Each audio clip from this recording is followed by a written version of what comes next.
Good morning, Minister, Deputy Secretary General, Deputy Ministers, Excellencies and ladies and gentlemen. Good morning to you all and a very warm welcome to those joining us online also.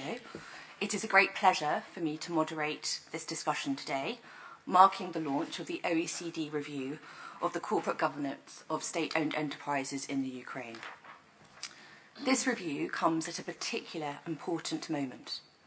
Ukraine's SOEs continue to play a central role in maintaining essential services and supporting economic resilience, whilst reforms to their governance remain critical for recovery and reconstruction. The OECD and the Working Party, on which I serve as Vice Chair, has had the absolute privilege of working closely with the Ukraine on the agenda for nearly a decade, supporting efforts to strengthen governance frameworks in line with international standards. Today's review reflects the collaboration and the strong commitment of the Ukrainian authorities to advancing reform. Before we get started with the main emphasis of this meeting, a few housekeeping points for you all. Please can all note that we're going to have simultaneous translation from Ukrainian in English in today's session, and for those joining online also. And a reminder of format. The session will last approximately 90 minutes and will commence in two parts. First, we will have some opening remarks, followed by a presentation of the OECD's review, which is also now available on the OECD website. We will then turn to move to a high-level panel discussion focused on how to sustain reform and momentum in SOE governance review.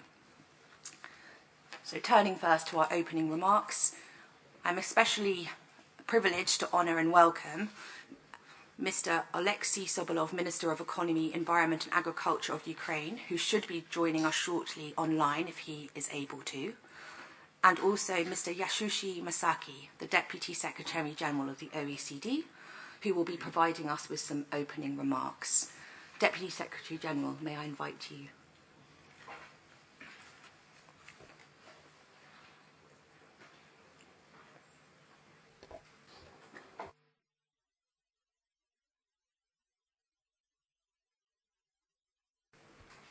Good morning, Minister Sobolev, Vice Minister Mrs. Artemenko, Excellency, distinguished guests, ladies and gentlemen. Let me warmly welcome you to the launch of the OECD review of the corporate governance of state-owned enterprises in Ukraine. This is an important milestone in a long-standing collaboration. The OECD has worked closely with Ukraine for many years, especially through the Working Party on State Ownership and Privatization Practices. The Working Party's first review in 2018 focused on reforms at Naftogaz, Ukraine's key oil and gas company. Since then, this cooperation has developed into a close and constructive partnership, leading to the review we are launching today. Many of you have been an integral part of this process, and I would like to thank you for your continued support and collaboration.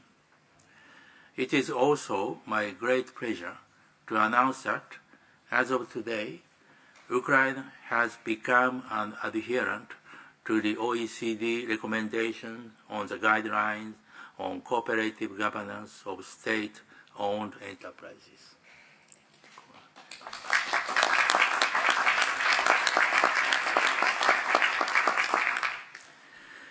This marks an important milestone. It reflects Ukraine's strong commitment to aligning with international standards and to strengthening the governance of its state-owned sector. We warmly welcome Ukraine to the community of adherents. Please join me in offering Ukraine a round of applause in recognition of this significant achievement.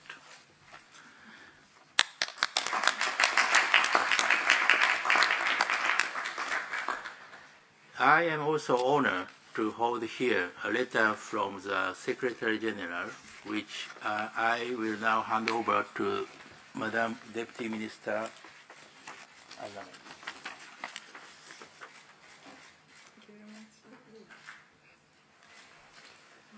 Thank you very much.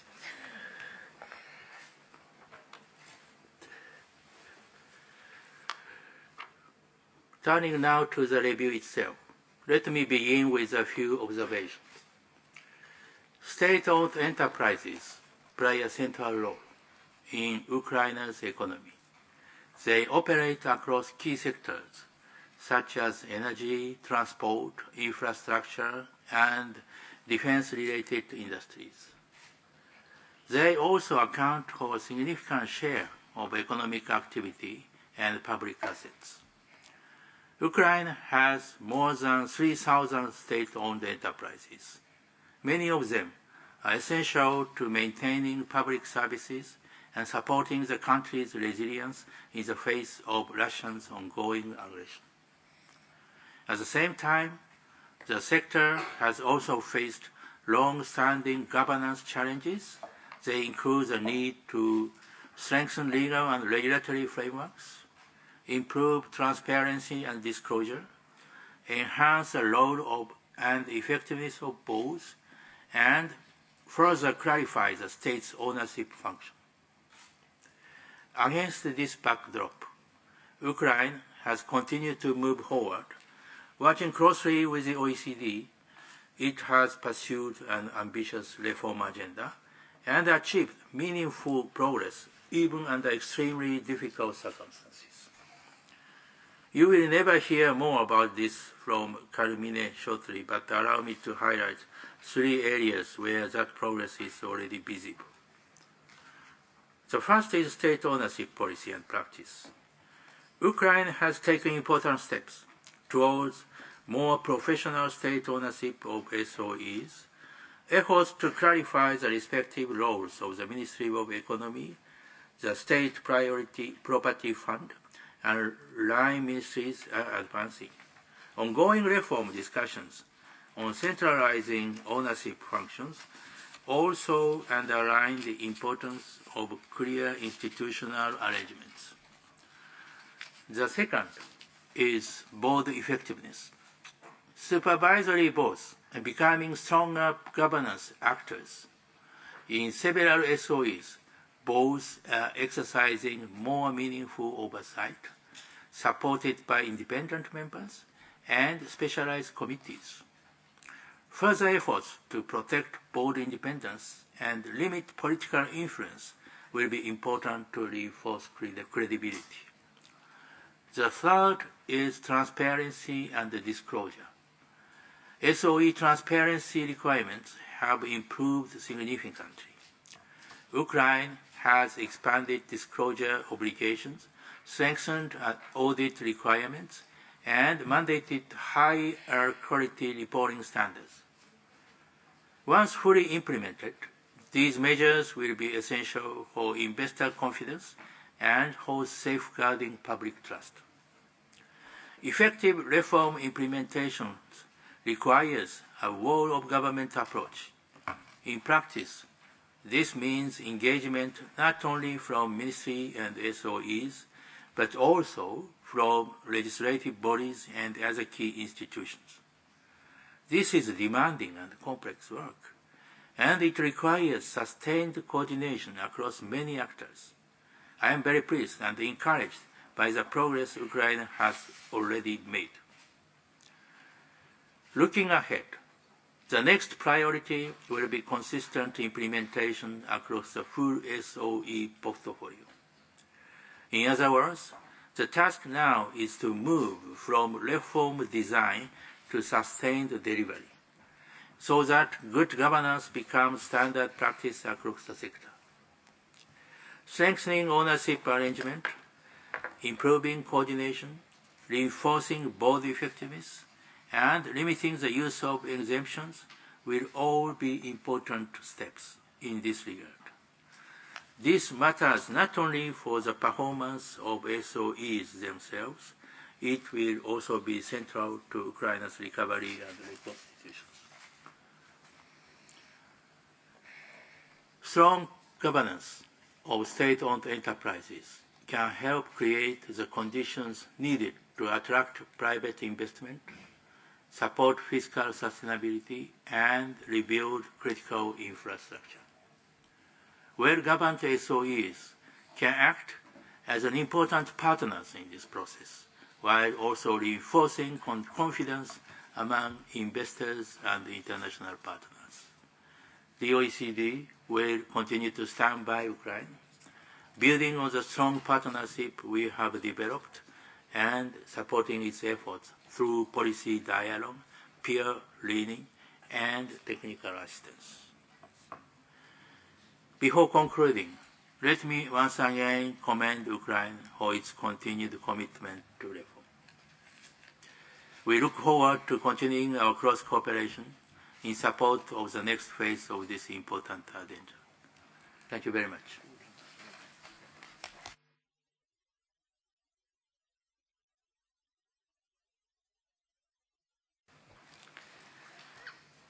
Deputy Secretary General Masaki, thank you very much for those encouraging and thoughtful words. I now have the delight to pass the floor to Minister Sobolev, who I believe is joining us on conference online. Minister, thank you very much for giving us your time this morning. Thank you very much, dear Mr. Masaki, distinguished colleagues, dear partners. Thank you very much for hosting this important event on Ukraine. We're very delightful about that. It's a great honor for our team, for me personally, to participate in this significant event dedicated to Ukrainian agenda. The presentation of OECD the 2026 review on the state of corporate governance of SOEs was preceded by years of systematic and persistent work on this reform. And now we can look back and assess the path that our team has passed through together with international partners over this entire period. The OECD review in 2021 recorded the starting point. We did not have an organic law then that would meet the high standards of OECD and would consolidate the basis for further reform. We did not have a unified state ownership policy that would provide answers to fundamental questions on why we own state enterprises and what we want from them. The management of SOEs was carried out in a manner that was quite distant from the best global practices of corporate governance. Supervisory boards, even where they were formed, had rather weak subjectivity. Openness and transparency were fragmented, and the selection of supervisory board members raised questions about effectiveness. So for a long period of time after 2021 review, our work was carried out under strikes, sometimes without electricity and in the cold. 5 years have passed since the last OECD review, so now we have a law that established the principles of corporate governance of SOEs. We adopted state ownership policy, which clearly separated the functions of the owner, regulator, manager, providing supervisory boards with a legal framework for the work and higher subjectivity. Nomination procedures for supervisory board members have been improved.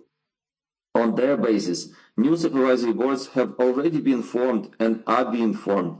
Looking back, we're not ashamed and really have something to say. And comparing to the 2021, when we compare 2021 and 2026 OECD reviews, I sincerely believe that since 2021 we are now closer than ever to adhering to the OECD guidelines. But I want everyone who is present here to hear from me today, and I speak not just on myself but for the government. This is not the end. We have a lot of work to do, and we acknowledge that. And despite the general positive assessment of the state of reform, the 2026 OECD review has recorded this. Our main task for the coming periods is to shift the focus from the normative component of reform to institutional one. We need to work on the practical implementation of legal achievements, build institution, processes, traditions, and launch and adjust mechanisms. Ultimately, we need to do what perhaps no one has done before us to make OECD standards effective in the conditions of a full-scale war. It seems to me that my vision corresponds to the main message of the 2026 review. So this does not mean weakening rulemaking in any way. There is also a lot of work ahead in this area. So we still have the difficult issue of pesos, work on a centralized management model, further improvement of procedures for selecting members of supervisory boards. We need to update the state ownership policy and many more tasks. And the issue of transparency and openness in the activities of energy companies during the war is also very, very sensitive. Despite this, under the close attention of international partners, we have updated the supervisory boards of Energatom and Naftogaz quite recently, which have already had the first meetings and made important decisions. For 7 more companies in the fuel and energy complex, like Ukrainian distribution networks, Centrenerga, market operator, energy company of Ukraine, gas transmission system operator, Ukrenerga, Ukrhydroenerga, a transparent selection of members of supervisory boards was carried out by independent commission, which recommended a list of candidates for appointment to the supervisory boards. We also approved a model charter for companies in the energy sector, which provided for the adoption of the decision by the supervisory board by simple majority of votes and implemented a number of standards to the internal control system, as also was agreed with our international partners. The charters of the gas transmission system operator and Ukrenerga and Ukrhydroenerga were already updated in order to remove the provision on qualified majority when making decisions. We will definitely complete this work because today, the day of the launch of the updated OECD review, is a new starting point as it was already in 2021. And finally, I would like to thank all our international partners who walk side by side with us, no matter how difficult the path may seem at times. OECD, EBRD, European Commission, IMF, World Bank, expertise from the governments and institutions of different states. I'm now naming only those involved in internal technical assistance in the field of corporate governance of SAEs. I'm sure that despite situational differences, we all see the lights and make corporate governance in Ukraine much stronger. Your support is priceless. I'd like to thank you, and thank you very much for this opportunity to talk to you. Thank you.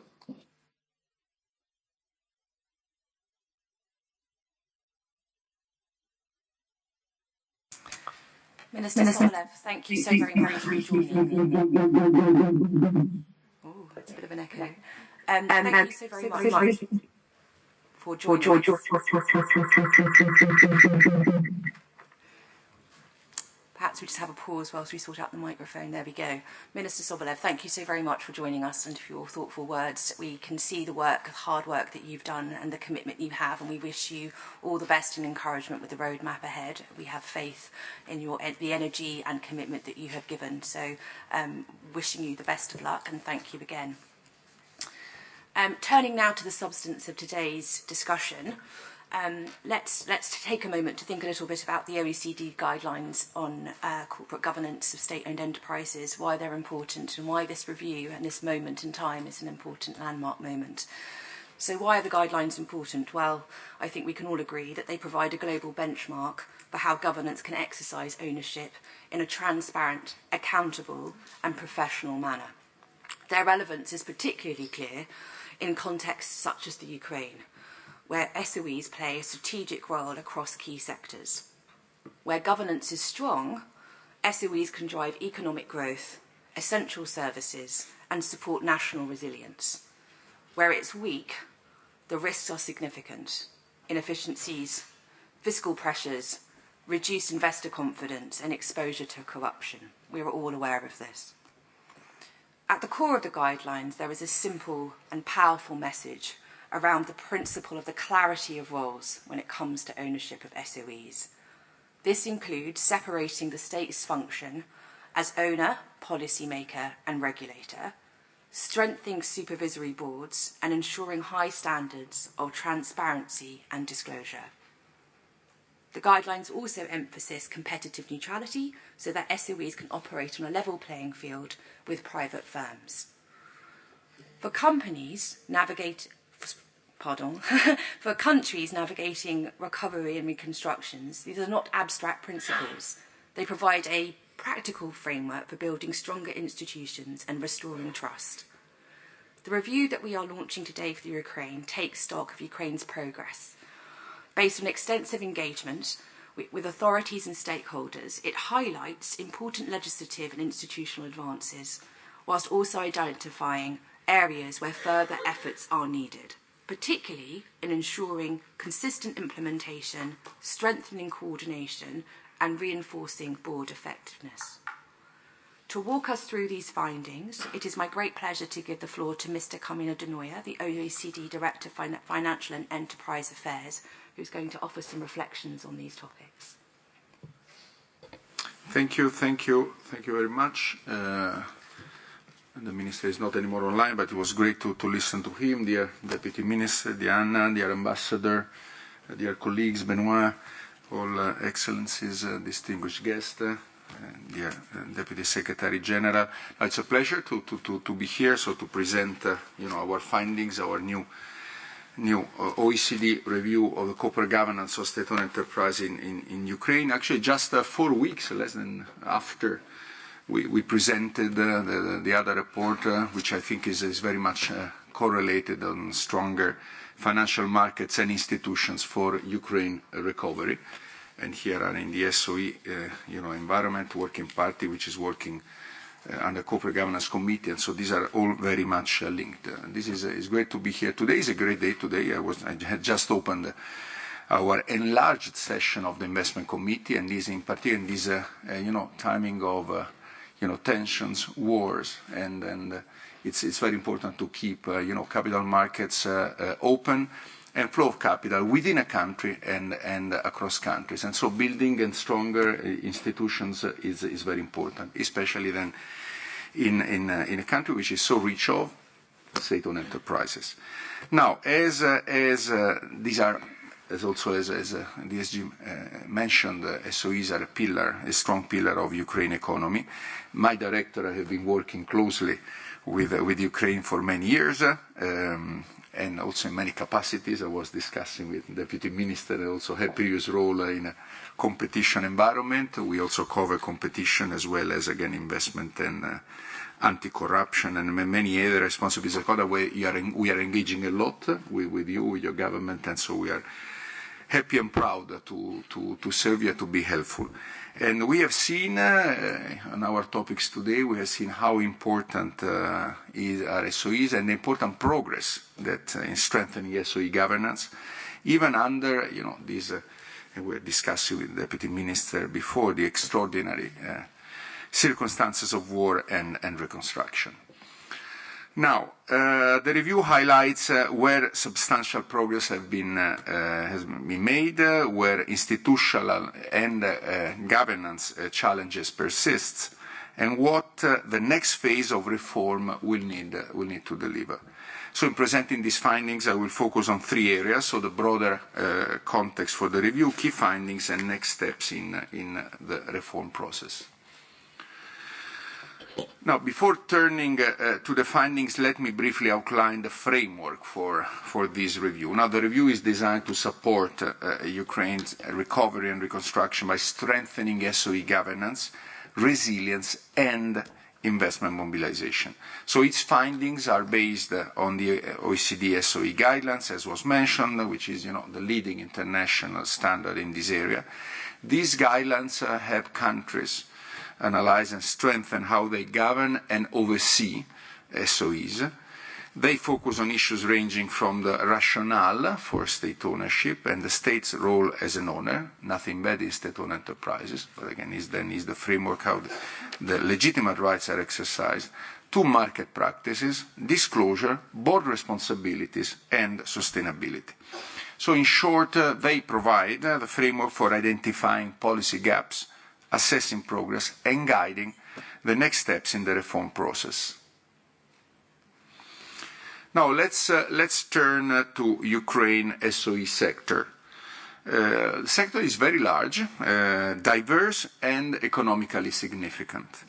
At the central government level, there are over 3,000 enterprises operating across nearly all sectors of the economy. And this includes strategic areas such as energy, transport, infrastructure, and finance. Many of these SOEs have been critical in maintaining essential services and national resilience during the war, and are doing the job. At the same time, only a part of them, 813 of these enterprises, are operational and regularly report financial results. This smaller group, excluding state-owned banks, accounts for more than 1.1 trillion hryvnia in equity value and employs almost 500,000 people. The scale of state ownership is also especially visible in the financial sector. State-owned banks hold 53% of banking sector assets and more than 60% of retail deposits, with private bank alone accounting for over 1/3 of retail deposits in the country. But this scale also creates governance challenges. The portfolio is highly uneven. A few of economically significant SOEs dominate strategic sectors, while a large number of smaller enterprises stretch oversight capacity. So this makes monitoring difficult, performance uneven, and portfolio management more demanding. Since SOEs are central to service delivery, fiscal stability and resilience, how they are governed can have direct economic consequences. So, poor or not adequate governance can create fiscal risks, distort competition, and discourage private investment, other things being equal. So strong governance can support recovery, resilience, and long-term investment. And so developing, all the situation. This is especially important in the context of reconstruction, where sound governance will be critical for rebuilding trust and reinforcing, again, investor confidence and so investment in companies. Now, Ukraine has been working closely with the OECD to advance reforms, and since the OECD previous review in 2021, it was mentioned, Ukraine has made very important progress. A key milestone was the adoption of the new SOE law in 2024.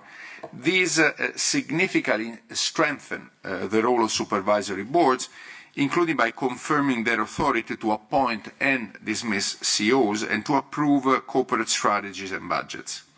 So this is a major step towards better alignment with the OECD SOE guidelines. Also, another important reform was the adoption of the state ownership policy in 2024. This brings greater clarity to the state's ownership rationale, identifies strategically important enterprises, and creates so a stronger basis for monitoring SOE performance. Other positive developments include steps towards privatization, a revision to dividend and remuneration policies, and broader effort to ensure better fiscal oversight. But important challenges remain, especially regarding the state role as an owner. Ownership is still highly fragmented and with uneven capacity across 18 ministries and public bodies, and overlaps persist between ownership, policy, and regulatory roles, as it often happens for SOE in many countries. These challenges have been made even more difficult by the wartime context, so including temporary measures and exceptions that have been affecting market conditions. So the review has sought to analyze how Ukraine SOE governance framework is evolving, where progress has been made, and what further reforms are needed to bring it closer in line with the OECD SOE guidelines. Now, the first key finding relates to the rationale for state ownership and the steps needed to strengthen Ukraine ownership framework. Now, an important development is that the new state ownership policy, which was accompanied by a sort of triage approach to the SOE portfolio. Basically, Ukraine SOE portfolio is highly heterogeneous, and in many cases, the rationale for continued state ownership has not been sufficiently clear. And again, this is important, this understanding and transparency. Under the triage, so 360 enterprises, which is 16% of the portfolio, were identified to remain in state ownership. 202, which is 9% of the portfolio, to remain state-owned during martial law with possible privatization later, and 1,700 enterprises, which is basically 75% of the portfolio, to be privatized or liquidated. In addition, Ukraine has also seen progress, for example, in converting several large enterprises into joint stock companies. But the decisions on whether enterprises should be retained, corporatized or privatized have also not always been applied systematically. So, going forward, the key priority will be to implement the triage policy consistently and coherently. So this means bringing, again, greater clarity to which enterprises should remain in state ownership, which should be corporatized, and which should be privatized or liquidated. So in line with the rationale of the state ownership policy. Now, the second priority is to ensure that the state ownership function is professional and well coordinated. Again, this is a common challenge in many countries sitting here. As mentioned, ownership in Ukraine remains fragmented across many entities, around 80 entities. And in many cases, these institutions also act as policy makers and regulators. So this creates explicit and implicit, conflict of interest, trade-offs, and limit the state ability to act as a legitimate, professional and coordinated owner. Beyond creating risks of market distortion, so this can discourage private investment, weaken fiscal discipline, and make so effective oversight more difficult. A further challenge is capacity, which constrains the state ability to oversee SOEs effectively, especially those that are economically significant and strategically important. In this regard, so Ukraine should continue moving towards a clearer separation of ownership, policy, and regulatory functions across government, while also strengthening the institutional capacity needed for effective oversight.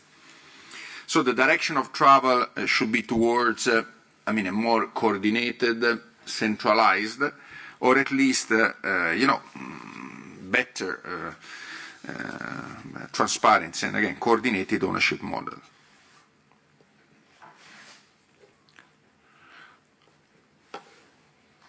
Okay, no, so in the marketplace I went too far. Okay. The third priority is to ensure that SOEs operate under fair and competitive market conditions.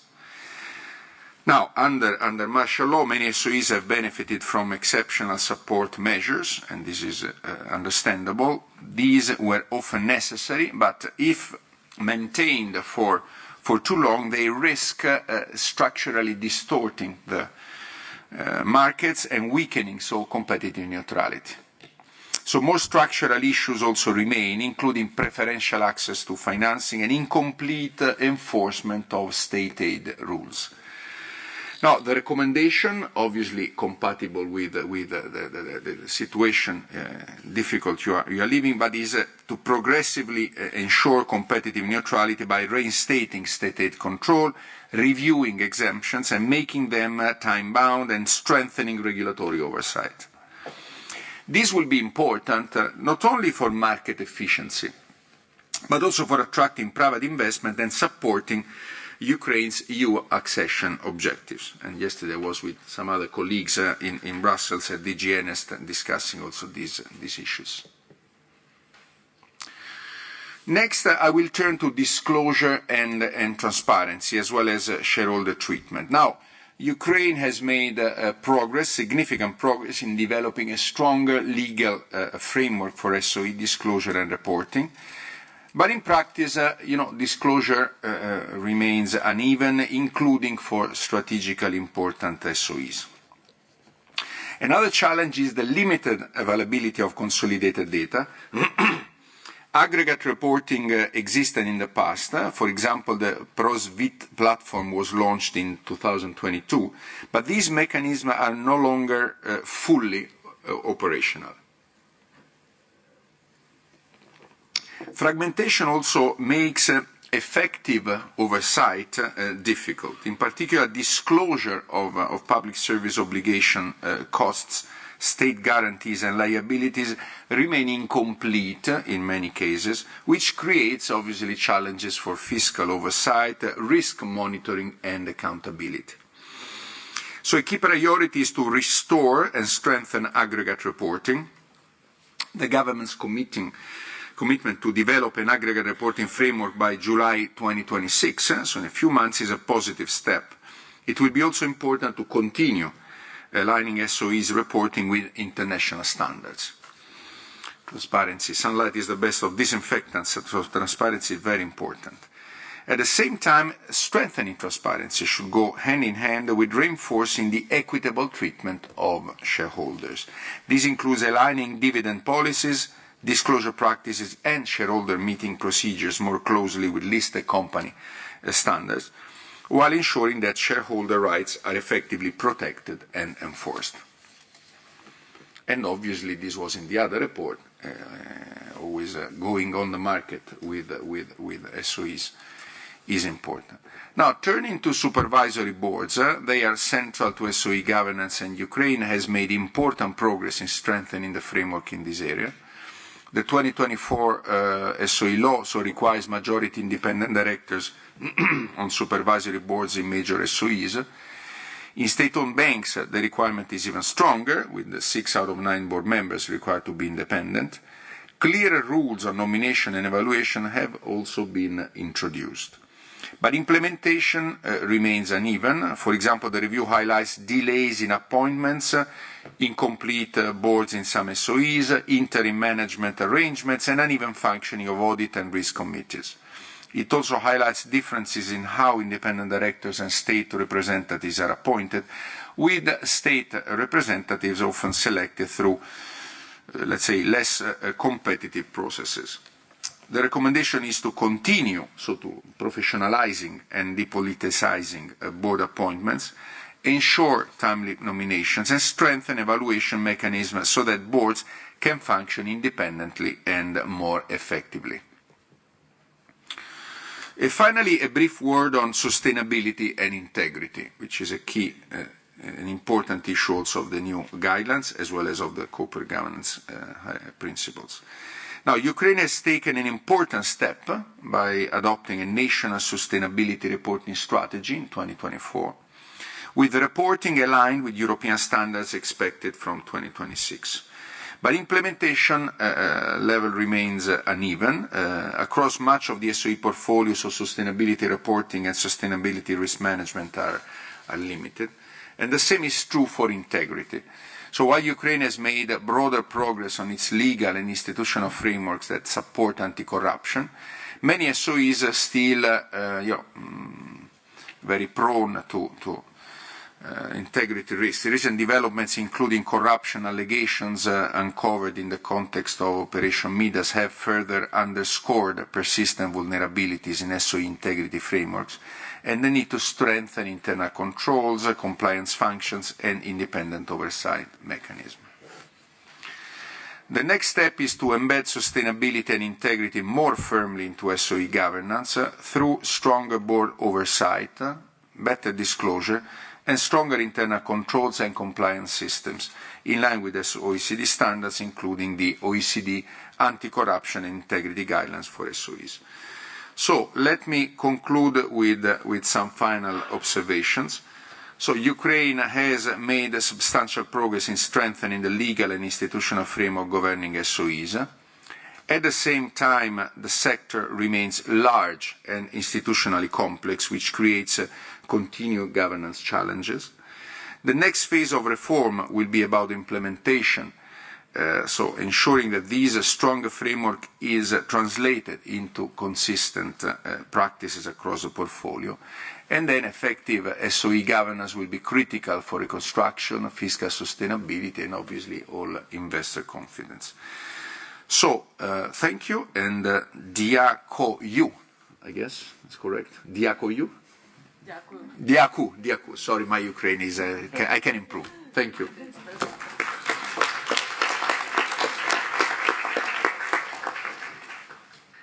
Carmina, thank you very much for those very insightful thoughts and for highlighting the importance of going from the phase that we've been in, you know, and designing the kind of process to actually implementation going forward. I think those were very insightful comments for us all to think about and reflect upon.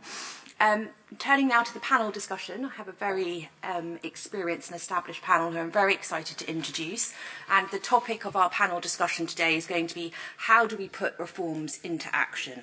So at first I'm going to introduce you all, and then we're going to turn to the questions. So who do we have on our panel? Our distinguished speakers are Anna Artemenko, the Deputy Minister of Economy, Environment and Agriculture of the Ukraine. Welcome.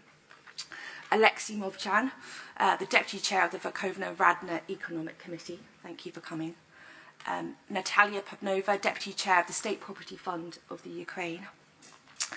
Benoit Menard, Head of Unit for the Ukraine Service, Economic and Sectoral Policies for the Director General for Enlargement and the Eastern Neighbourhood of the European Commission. Welcome today. And last and not least, Andris Plels, Ambassador and Permanent Representative of Latvia to the OECD. Thank you all very much for joining us today. The panel will now unfold in the following way. Each panellist will be posed 2 questions in 2 rounds. I will thus ask my panellists to stick to time. I will be a little bit strict if we need to in the second round, so that you will have an option to collaborate and communicate. And if time permits, we may take questions from in the room, but I think that's really time dependent, and we want to hear from our panellists today. So, Deputy Minister, starting with you. I understand, of course, that your ministry is at the centre of Ukraine's efforts to modernise how the state exercises ownership over 80 government bodies, which is a hard and complex task. I understand that under the Minister's leadership and within your specific portfolio, the Ministry has been at the forefront of advancing these reforms. So a question for you is, if you had to identify 1 or 2 recent reforms that have made the most fundamental change and difference to how you exercise your ownership function in practice, what would they be and why? Thank you very much, Lucy, for this question. And maybe I start that this is a great honor to me to take part in this fateful event for Ukraine in person. And I would like to thank to Deputy Secretary General for the excellent organization of this high-profile event, and the all OECD Secretariat team for their tireless work and patronage on the way of improvement and realization of corporate governance reform in Ukraine. And maybe may I add some highlighting on our plans and then turn to question, or? Of course, Minister. Thanks. Actually, as Minister noted today, we are pleased with the overall positive assessment of the progress in the area of corporate governance of the SOE, which contained in the review, and I will pass this message directly to the Minister, but at the same time, we are well aware that there are unlimited space for self-improvement ahead. In particular in the area of institutional and capacity building, in the area of enforcement, of strengthening the capacity building of our SOEs, of managing bodies, and actually, as was mentioned in concluding remarks by Carmine, that we have a really good and complex legal framework, but of course there are a lot of work ahead on enforcement of these best practices, and actually one of our plan, we must to develop a clear action plan, kind of roadmap for the implementation of the OECD recommendation contained in the review 2026. Because this action plan should be a guarantee of the consistency of our further movement to the high standards of the OECD.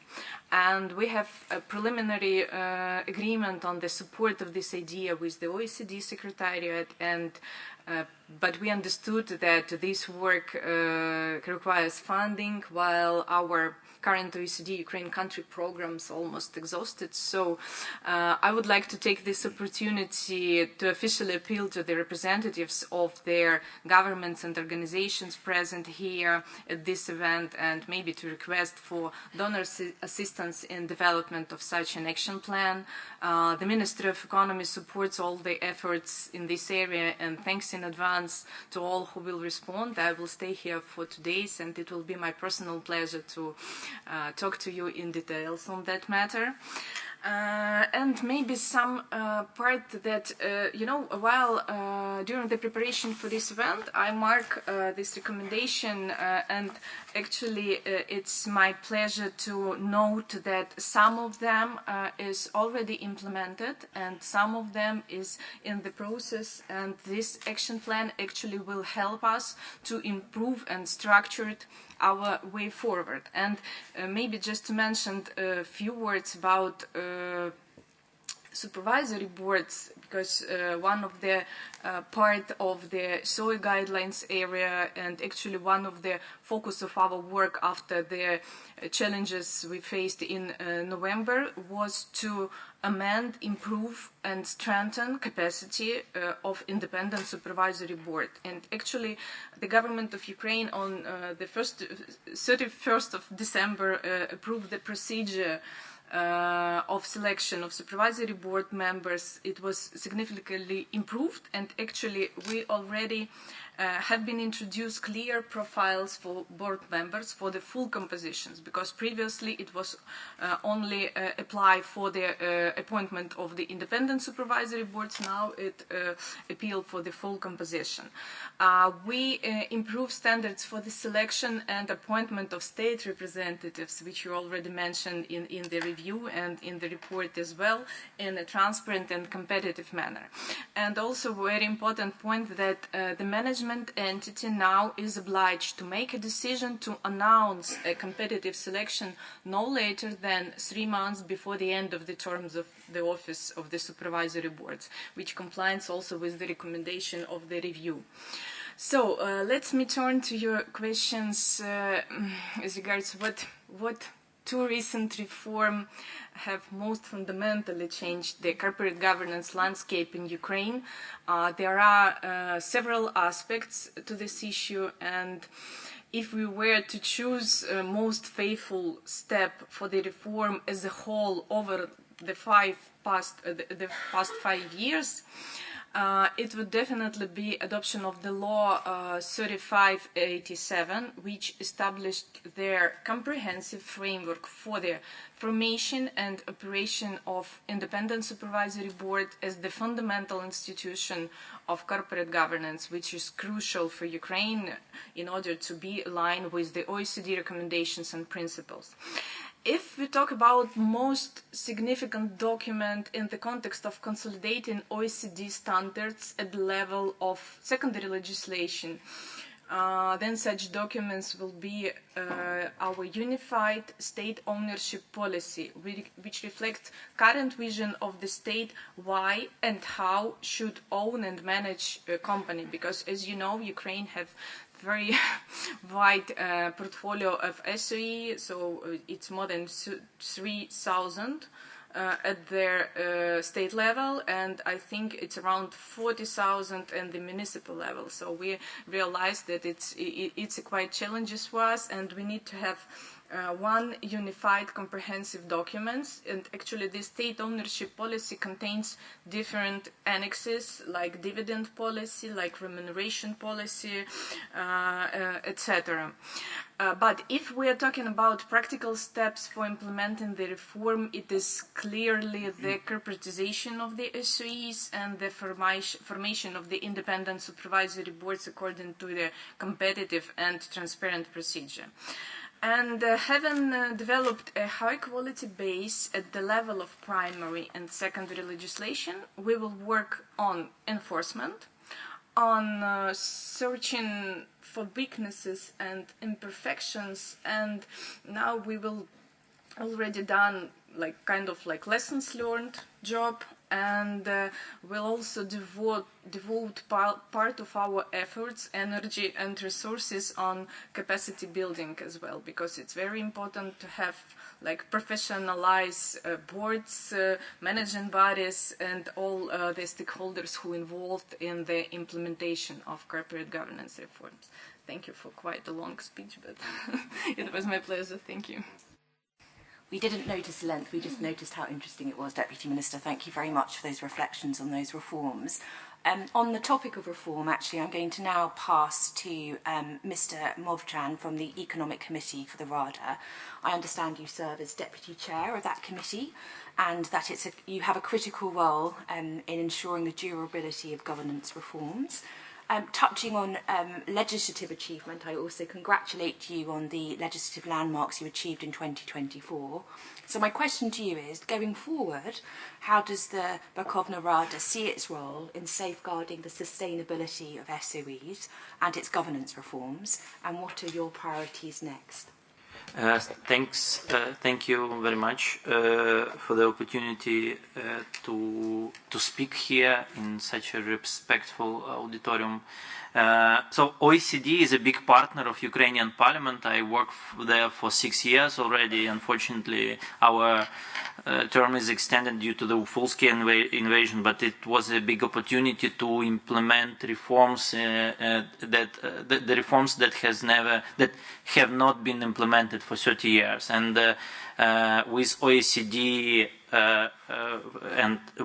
and some other partners, I've been leading with my and our party and our committee the SOE reform, privatization reform. Now the last one was last year in the beginning of 2025, very big law on corporatization, and it has been mentioned several times in the recommendations, the result of adoption of this law. So what is important is that guidelines, OECD guidelines, they work as real guidelines for the Parliament, because we remember, what has been discussed on the previous iteration in 2021, and now we have very big progress in comparison to the 2021 report. We remember what has been mentioned in 2018, and this is two parallel words, I would say, two different universe for actually 8 years, for last 8 years. There is still a lot of work to do, but I would say that this work is less in the field of the corporate governance itself, because we have quite good legislation, and your guidelines said about this. We have good progress. The supervisory boards are more or less independent. They have more or less better powers. There is some fine-tuning to be done on the executive level, centralization of ownership, centralization and institutionalization of ownership function. More transparency is needed, more accountability, and this is where we emphasize when we legislate. With the European Commission, we have many of their recommendations go step by step with what is written in the guidelines, OECD guidelines, and we work on the rule of law, especially in the elimination of moratorias, and giving more rights for the creditors and partners of businesses. We have a challenge on restoration of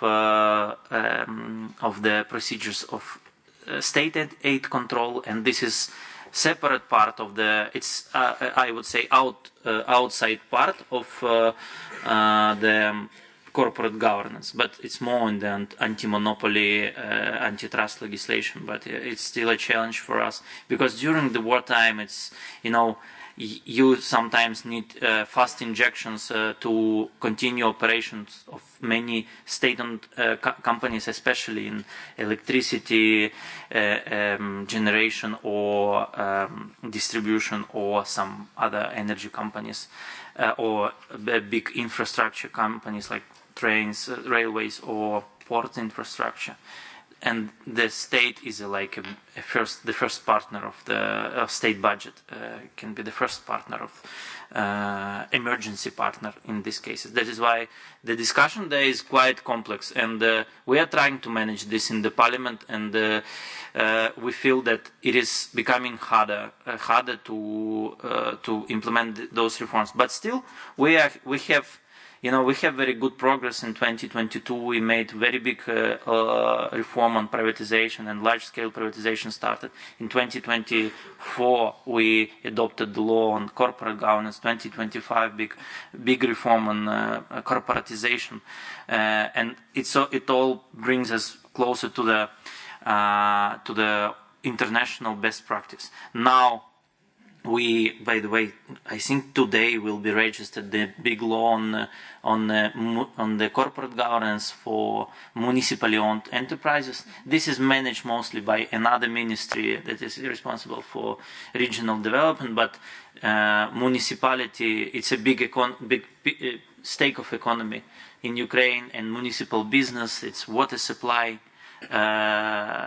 some other municipal facilities that are quite big, metro transportation, something else.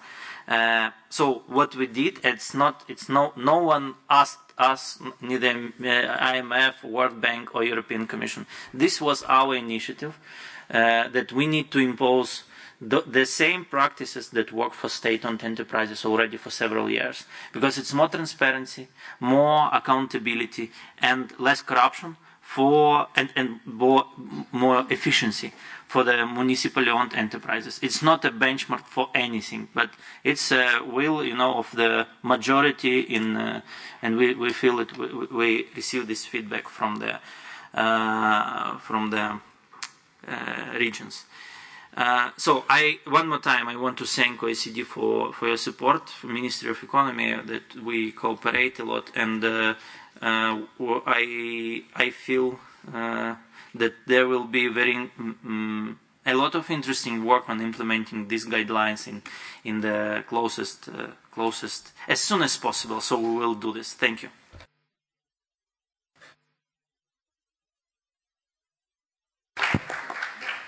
Thank you very much, Mr. Morvan. I can see the trajectory that you're on, and I think that's very topical, because I'm now going to pass to Ms. Panova, who's going to talk us about the role of the State Property Fund in its remit for privatisation and liquidation. Ms. Panova, before you take the floor, I understand that you'll be speaking in Ukrainian?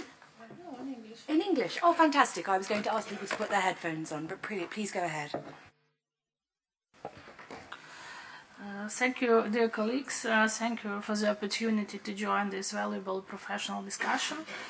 I would like to outline the key areas of activity of the State Property Fund in Ukraine that are currently essential for the transformation of corporate governments in Ukraine. Following the adoption of the state ownership policy and the completion of the triage process, the role of the State Property Fund has undergone a significant transformation from an institution primarily focused on privatization into a key institution responsible for the systemic transformation of the state-owned sector of the economy. Essentially, the fund is expected to implement three possible pathways: either the privatization of non-core assets, liquidation, or the creation of a portfolio of assets that are intended to generate value for the state, with privatization of such assets prohibited. First, the SPFU acts as an instrument for implementing state policy regarding non-strategic assets. The state has clearly determined which assets should remain under the state ownership and which should not. Logically, all non-strategic assets are to be transferred to the fund. This means that the State Property Fund effectively consolidates a significant share of the state portfolio for further decisions: privatization, liquidation, or corporatization. At present, as a legal form of state enterprise, it does not correspond to modern economic models. Therefore, the state ownership policy defines as its objective the corporatization of all state-owned businesses into one of the recognized corporate governance form, either a limited liability company or a joint stock company. Second, the fund performs the function of cleaning up of state sector. It may be said that the fund is an institution responsible for removing inefficient, loss-making, or non-functioning assets that have accumulated in the state ownership over many years. This is critically important since the existence of a large number of such enterprises, diverse resources, creates corruption risks and generates losses. A new owner, in turn, restores the assets, invests in it, and creates added value for the economy through the taxes, jobs, and other contributions. Third, the scale of the task is unprecedented and creates a major institutional challenge by itself. As today, more than 2,200 legal entities have already been transferred to the State Property Fund. This implies a substantial administrative burden, the need for rapid assets inventory and assessment, work under conditions of limited human and financial resources. At the same time, it is important to understand that the fund doesn't receive market-ready assets, but rather problematic enterprises. If we examine the structure of this portfolio for today, more than 80% of enterprises effectively have no economic prospects. They are either subject to liquidation or located in temporarily occupied territories. Only around 10% may be attractive for privatization, and even then only if market demand emerges despite the existing problems associated with these enterprises. The key system problems faced by SPFU include significant debt obligations of enterprises, the absence of reliable financial, managerial, and reporting information, transfer of assets without proper preparation or audit. This significantly complicates both decision-making and preparation of assets for the market. That's all. Thank you. Thank you very much for those interesting insights into the role of the SPFU. Turning now to the European Commission and Mr. Benoit Manard. I understand from the perspective of the European Commission that governance reforms in state-owned sectors are closely linked to Ukraine's EU accession path. How do the OECD recommendations resonate with EU priorities for Ukraine's alignment with EU acquisition and accession objectives from your perspective?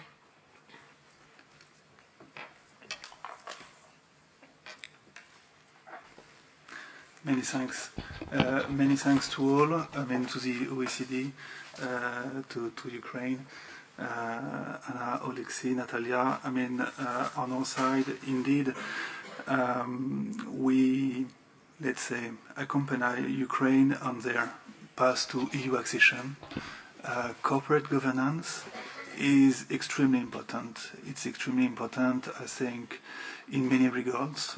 It's part of our economic criteria assessment, but it's important first and foremost for Ukraine and for its economy, for your economic growth, and also for the reconstruction. Given, let's say, the size of investments which will be needed for reconstructions, you have no choice but to attract, investors, international investors. If you want to do it, you need to have a well-functioning economy, and corporate governance is at the core of it. That being said, obviously, Ukraine today is in a war and has been fighting a war for 4 years. And you have those sectors which are dominated by state-owned enterprises, the energy sector in particular, the transport sector, which are part of the war effort of Ukraine. So it's obviously, let's say, there is obviously a tension between the objective of, let's say, leading this war effort and ensuring, let's say, independent supervisory boards. And I think that is clearly understood. And this is a difficult, let's say, challenge, for Ukraine today when it comes to corporate governance. That being said, it's not, let's say, a nice to have. I mean, the independence of supervisory boards, because obviously this is what will underpin the fight against corruption. This is what will underpin also, let's say, the capacity of Ukraine to grow, to attract investments, and to overcome the challenges it is facing today. So, in terms of EU accession, to come back to your question, corporate governance, it's important. It is part of our assessment of a well-functioning economy. It is therefore at the core of our reform agenda for Ukraine. I mean, we have very important milestones under the Ukraine plan, which is, let's say, the reform agenda underpinning the budgetary assistance by the European Union. We have important steps. I mean, the state ownership policy was one of them. The corporatization of SOEs is one of them. The appointment of board members.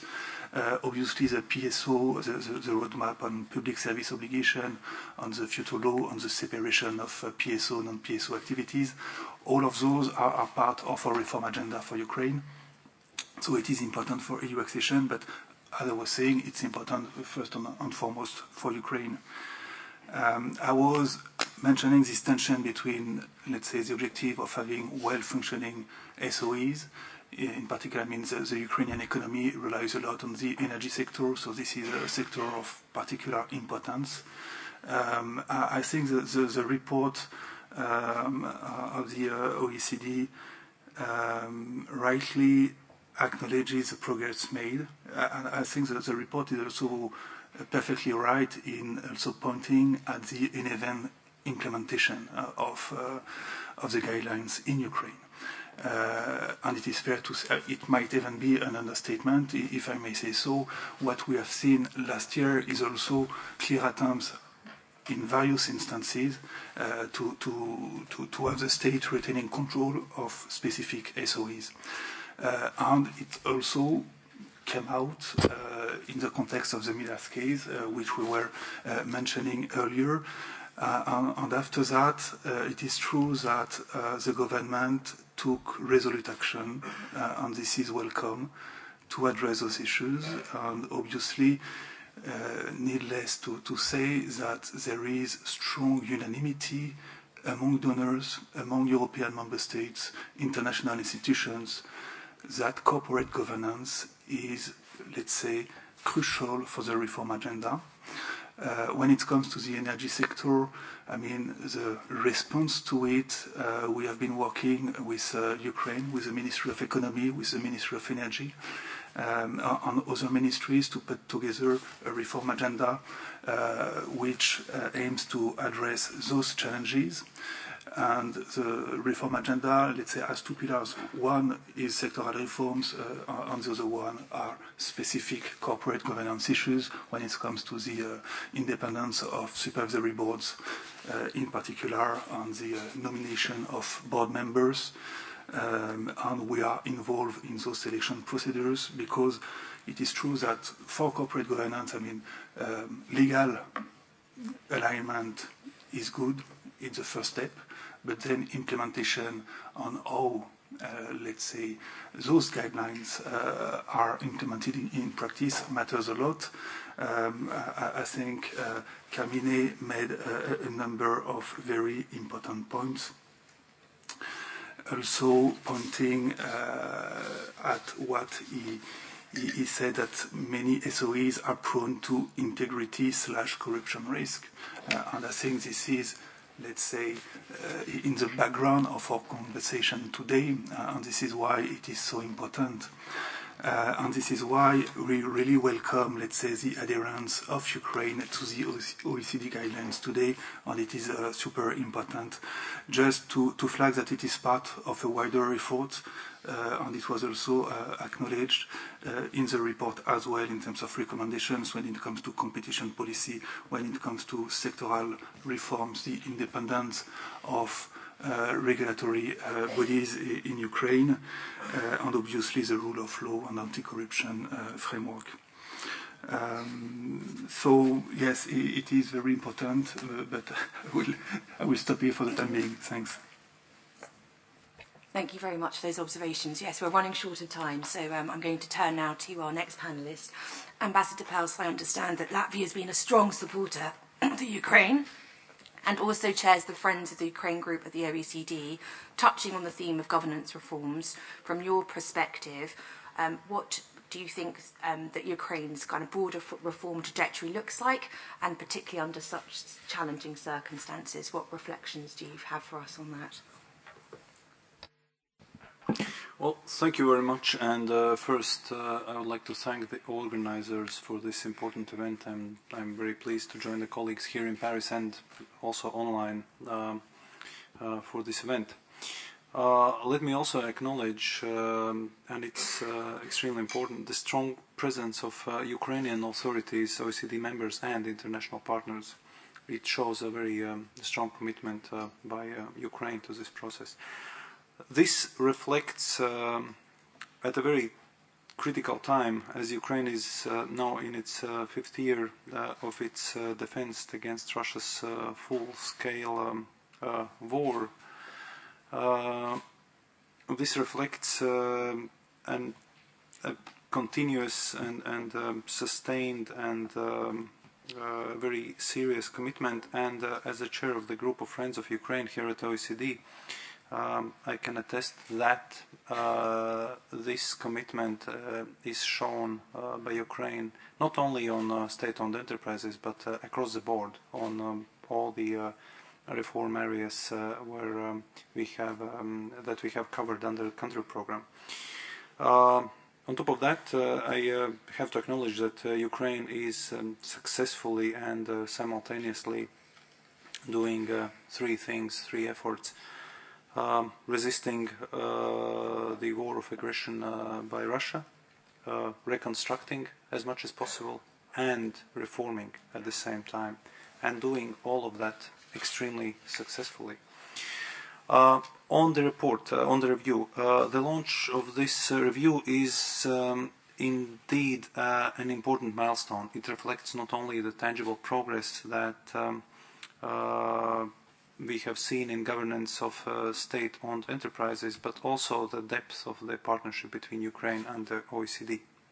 State-owned enterprises sit at the core of Ukraine's economy, especially in sectors such as energy, transport and infrastructure, and progress in their governance therefore goes well beyond technical improvements. It reflects a wider effort to strengthen public institutions, reinforce accountability, and anchor economic governance and create in clear rules and standards. The reforms highlighted in this review, improving transparency, strengthening supervisory boards, clarifying the state's ownership role, are all fundamental building blocks of a well-functioning SOE sector. From a broader perspective, this progress is also part of Ukraine's deepening engagement with the OECD. Since 2022, the OECD and its members have significantly stepped up their support to Ukraine. Ukraine has been recognized as by the OECD Council as a prospective OECD member and is engaging in a comprehensive OECD country program, which supports reforms across a wide range of policy areas that are necessary for the accession ambitions. This trajectory is also closely aligned with Ukraine's broader EU integration path. And in this context, work on SOE governance is not isolated. It is part of a much broader transformation effort aimed at aligning Ukraine with OECD standards and best practices to strengthen public institutions and build a well-functioning market economy.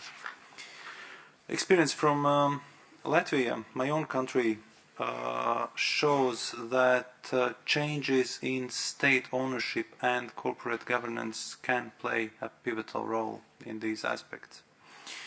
During our reform process and accession journey to both the EU and OECD, though not at the same time, Latvia recognized early that on the SOEs it is that SOEs could either act as a drag on economic performance or as a catalyst for broader institutional strengthening.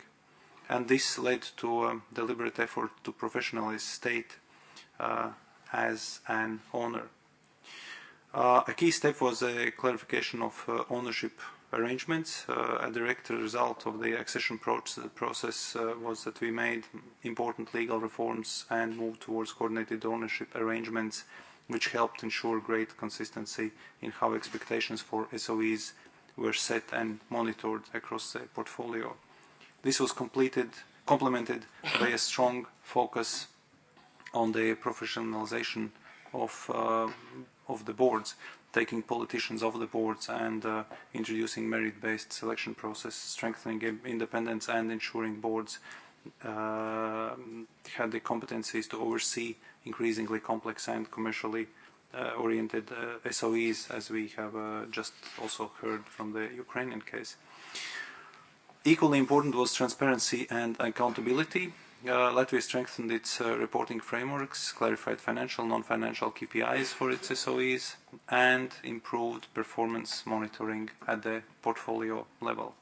These were not just about efficiency, but essential to build trust both domestically and with international partners. And importantly, these efforts were closely linked to Latvia's OECD accession process 10 years ago, which ensured that SOE's governance became part of institutional transformation that was accompanied by continued market liberalization, reinforcing competitive neutrality, and other structural reforms. So to answer the question directly, Ukraine's progress on SOE's governance demonstrates resilience, commitment, and a clear strategic vision. It shows that even under wartime, structural reforms can continue to advance and remain essential, not optional, for recovery and long-term development. Thank you. Thank you very much, Ambassador, for those powerful words. We are coming now to round 2 of questions, but actually our 90 minutes have gone very quickly, so we only have 10 minutes remaining. So I'm going to pose a challenge to the panel to see if we can get through as many questions as we can, perhaps keeping answers to 1 to 2 minutes. I know that's difficult because these are important topics. Turning, of course, first to Deputy Minister Artemenko. My question to you is, if you could think about the biggest challenge that you have in terms of implementation across the SOE portfolio, what from your perspective is that for you now, and what are you doing to address it? Thank you very much, Lucy, for these questions. I will be very brief because the biggest challenge or bottleneck for consistent implementation of the reform across the entire portfolio of SOE is the need of constantly find a balance between of goals of the reform agenda and the needs of security and defense during the wartime. And actually it covers not only corporate governance, but actually all Ukrainian reform agenda. We always need to strike this balance. On the one hand, of course, we strive to apply the same standard to all enterprise, regardless their ownership model. So, but on the other hand, we constantly have to make temporary exemptions and derogations for certain individual companies or groups of companies.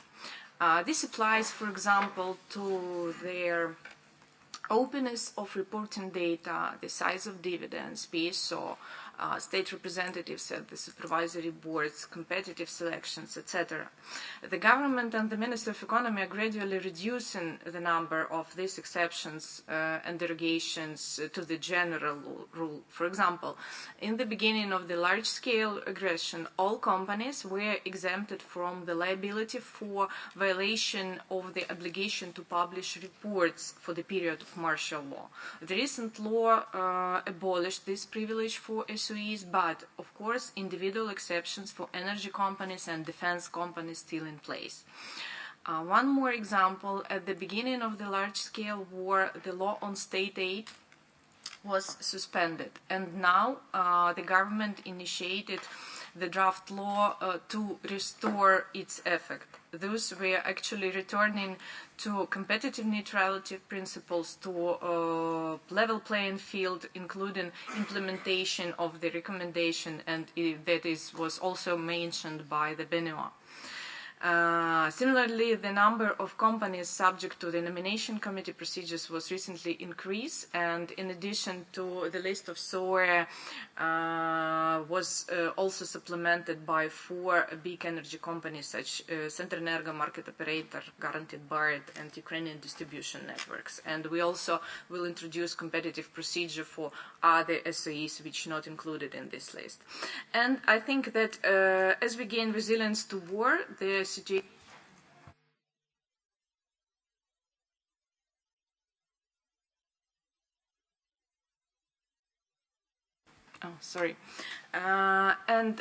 to sum up, I think as we gained resilience to war, the situation will improve gradually, and we are interested in the rules being the same for everyone, regardless the openness, the ownership model, the size, etc. But of course, at this period, we need to have kind of derogation and exemption, but we will do our best to gradually decrease them. Thank you. Thank you, Deputy Minister. Turning back to you, Ambassador Pels, in 1 or 2 minutes, it's a very important topic, but I'm wondering if you can tell us how important continued international engagement is, including through the OECD, in supporting Ukraine as it implements these reforms going forward from your perspective. To be very short, very important, but a bit longer. It's not only important, it's not only very important, but it's critical. And the international engagement currently, what the most important parts are. It's of course bilateral cooperation between our countries and Ukraine. The EU accession process, and the OECD. And from the OECD point, 3 very important and distinguishable venues. First, it's a framework of internationally recognized standards. Second, OECD gives basically immense opportunities for peer learning and policy dialogue, which is extremely important also at the implementation phase, as we know from our own experience. And third, OECD is able to provide targeted analytical support and capacity building, which currently is under the country program, but even beyond the scope of the country program. So those are the 3 most important, to my mind, parts of the OECD framework with Ukraine. Thanks. Thank you, Ambassador. We have 5 minutes remaining to get to the other panellists, so we might not get there, but turning first to Ms. Panova from a state ownership perspective, what do you think is the biggest challenge in terms of being able to progress large-scale privatisation? Thank you for the question. Despite the significant progress in preparing for large-scale privatization, over the past 2 years, 5 large-scale privatization assets had been sold for 186 million euro, compared to a starting price of 125 million euro. But several fundamental obstacles currently continue to constrain this process. The first and the most critical obstacle, as was said, is the war-related risk. This has a systemic impact on Ukrainians' investment climate. Assets do not generate sufficient investor interest due to security concerns, which make long-term planning difficult or impossible. This is confirmed by a recent practice. In 2025, several attempts to privatize large enterprises were unsuccessful, including Sumy Himprom and Odessa Port Plan. The second problem is critical debt burden of enterprises. This is arguably one of the most systemic problems within the portfolio of the SPFU, and not only in relation to large-scale privatization. large-scale privatization. In most cases, these debts were accumulated during previous period and significantly exceed the not revalued book value for the assets. For an investor, this effectively means acquiring a problem that must subsequently be resolved. The third issue concerns the mechanism for determining the starting price and reducing the starting price during auctions. Under current legislation, the starting price is determined on the basis of the book value of assets, which doesn't take into account the enterprise's debt obligations that are transferred together with the asset to the buyer. Given this pricing methodology, an asset can often only be sold if the price is reduced during the auction. But however, at present, there is a legislative prohibition on reducing the starting price for large-scale privatization assets. As for efforts to address these challenges, the State Property Fund of Ukraine, in cooperation with members of Parliament, has already initiated a number of legislative amendments aimed at resolving issues related to starting price determination and the price reduction mechanism during auctions. But at the same time, it is important to state openly that the war factor remains the only obstacle that cannot be eliminated through a regulatory decision. Thank you. Thank you very much. I've been reminded that we started 5 minutes late, so we might have time for 2 more contributions. Turning first to Mr. Menard, do you have a very brief example for us of strategic initiatives in the energy sector and how those illustrate governance reforms being implemented in practice? A few thoughts from you on perhaps a specific example, if you can, very briefly. Very briefly, I think, following the Midas case, we worked with the Ministry of Energy, Ministry of Economy, on an action plan on energy, on the energy sector. So the government had the, ambition to reboot the corporate governance in the energy sector, which is much needed. And on our side, and with other donors, our priority was also to make the link between the substantial, financial support that is provided to Ukraine for that sector, and that this, support cannot be wasted. And corruption first weakens Ukraine and weakens the efficiency of our support. And for donors, this is not acceptable. And I think that was a common, a joint, observation and conclusion that we came to together with the government. So we worked on it. We worked on it with donors. We worked on it within the framework of the G7 plus coordination group on energy, within the framework of the Ukraine donor platform, to have a very inclusive approach to this reform agenda. And we have discussed this action plan no later than yesterday with G7 plus principles, also with the Ukraine donor platform at the steering committee in Kiev last week. And the idea is indeed to agree on the joint visions on what remains to be done in the energy sector. So this is quite important. I think indeed, Anna flagged the the tension under the context of a war which is being waged. I think indeed, unfortunately, the martial law also creates opportunities for some bad behaviors. And it is important, to really tackle those challenges. It requires time and sustained efforts, but we are there also to support Ukraine on that path. Thank you. Thank you very much. And turning, last but not least, to our final speaker, Mr. Movchan, and turning to the subject of legislative reform and oversight. I'm a lawyer, so I think it's a fitting topic to end on. Can you help us briefly understand how legislative oversight can strike the balance between ensuring accountability of SOEs whilst avoiding undue interference in operational decision-making? How do you think about that balance? First of all, this is important for us to receive feedbacks from the enterprises and from managing bodies on how the enterprises operate. And we use oversight through temporary commissions. They exist in any parliament in the world, and they are mostly investigative, unfortunately, and with the scandals we use this instrument. But in general, we have the legislative oversight on how that or another norm works, and regulation. Sometimes we make reforms, or not sometimes, all the time. We make reforms with several iterations. For example, we take the guidelines, the report from 2021, and we go with a list and find out with the government what works, what doesn't work, how to tune it. And then we tune in 2 or 3 iterations, and then it works. And this is like normal parliamentary practice that is possible thanks to our partners. Thank you all.